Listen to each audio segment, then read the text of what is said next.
Then you get into part two. Now you're at your interview. The person likes you. In this case, it's Google interviewing you. They like the way you look. They like the way that you sound. Now they want to know your substance. Who recommends you? Who's referring you? Who's, what accreditations and references do you have? In this case, how does Google know who's a good company, who's a bad company, a quality company or a poor company? It's all based upon incoming links. When site A has a link on it pointing to site B, Google sees that as if site A is recommending site B. Otherwise, why would they have a link on their site pointing there? So for example, let's just say that FAU is my client, and I added a link on my website pointing to FAU titled Boca Raton College.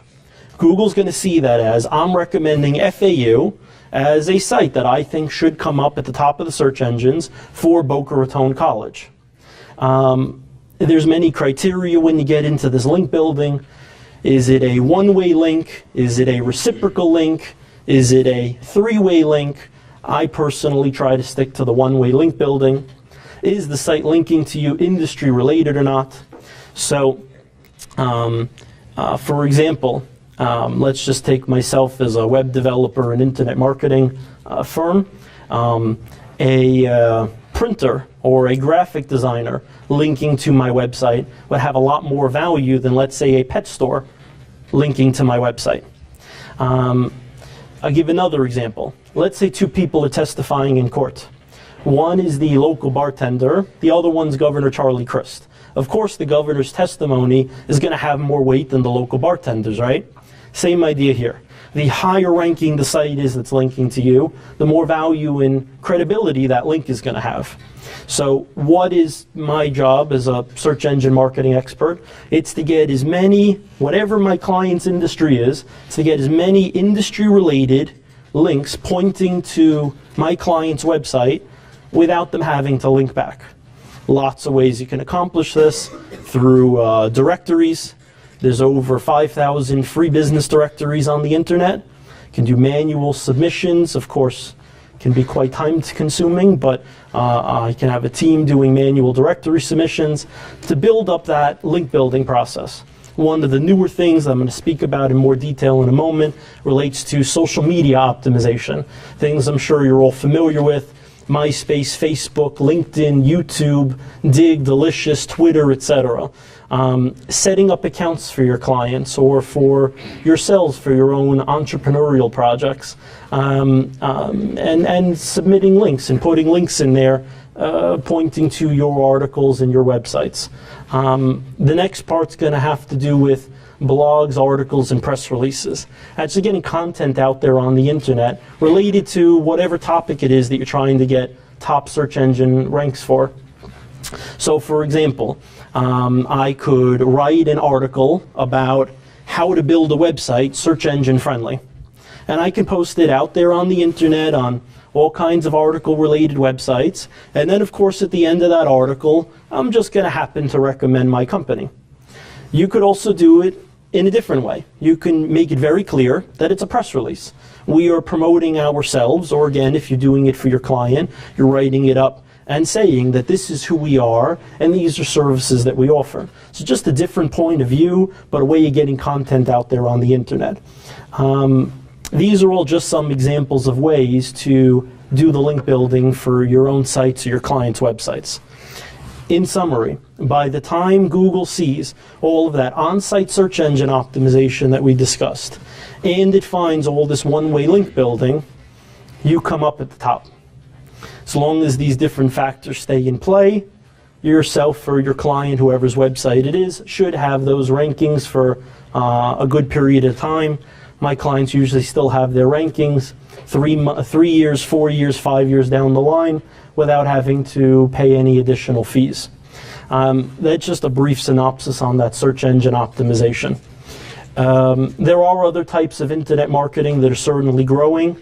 Email marketing is one of them. Sending out email blasts either to a bulk list, kind of throw everything against the wall and see what sticks, or sending them to more targeted lists. Think more like a direct mail campaign where we say, okay, we're a landscaper. So the landscaper only works in Parkland, Coral Springs, and Coconut Creek. And of course, in order to do landscaping, you got to own some land. So they're looking for single-family homeowners in that area. Same idea here, figuring out what the criteria, who the target is of the email blast, and sending it out, but you don't have to pay the postage. So very often, if you can get the right list, it can be more cost-effective. Other things will include banner ads, affiliate marketing, and of course something that's big, that's growing, social media optimization. Actually spending your time building up clients' portfolios and followings on sites like Facebook, YouTube, and Twitter. The great thing about it is that it's free. And that's something that college students can always appreciate, is getting something for free while you have, limited incomes and limited resources. Take advantage of what's out there for you. The bulk of what it is that I spoke about today doesn't cost money. It just takes time. And if there's one thing that I can impress upon you today, is that if you invest your time correctly, you direct it properly, you're going to succeed. If you take that energy, take that time, spend it on the wrong things in the wrong direction, well, I can't help you. But I promise you that if you spend it learning the right thing, there's a lot of success out there to be had.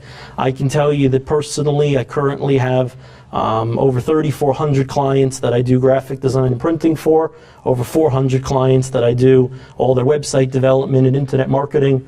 I'm currently managing over $2 million a year in pay-per-click marketing, and have had over a dozen articles published out there on industry magazines and leading websites. So it definitely pays off. Just a few other things that I'd like to try to get out to you while I'm here today. In my experience, I've now been interviewing for a few different positions that I've had available, and as you all know, there's a very high unemployment rate out there, getting close to 10%. I've been reading articles about students that are graduating and then just don't have a job waiting for them when they get out of school. It's a very scary thought to put all this time and effort in and then not to have something waiting for you when you get done. I would tell you that that's just a statistic. It's not reality. If you are good at something, actually have a skill, have a talent, have a passion, have experience, and are willing to work hard, there's definitely jobs out there, just you got to stand out from the crowd. The other thing that I'll tell you is that internet marketing is a booming industry. TV's not going anywhere. If the amount of TV that I record and then watch when I actually have a time is any indicator, people are going to be watching TV for a long time to come. Radio, you got satellite radio, but even then, they still, moved away from their original business model and are playing TV ads. But people are moving their budgets away from print advertising and direct mail advertising and yellow page advertising, super pages, yellow book and such, and moving it to the internet. So if you have the opportunity to learn more about website development and internet marketing, I highly recommend it. There's no shortage of opportunities in the field.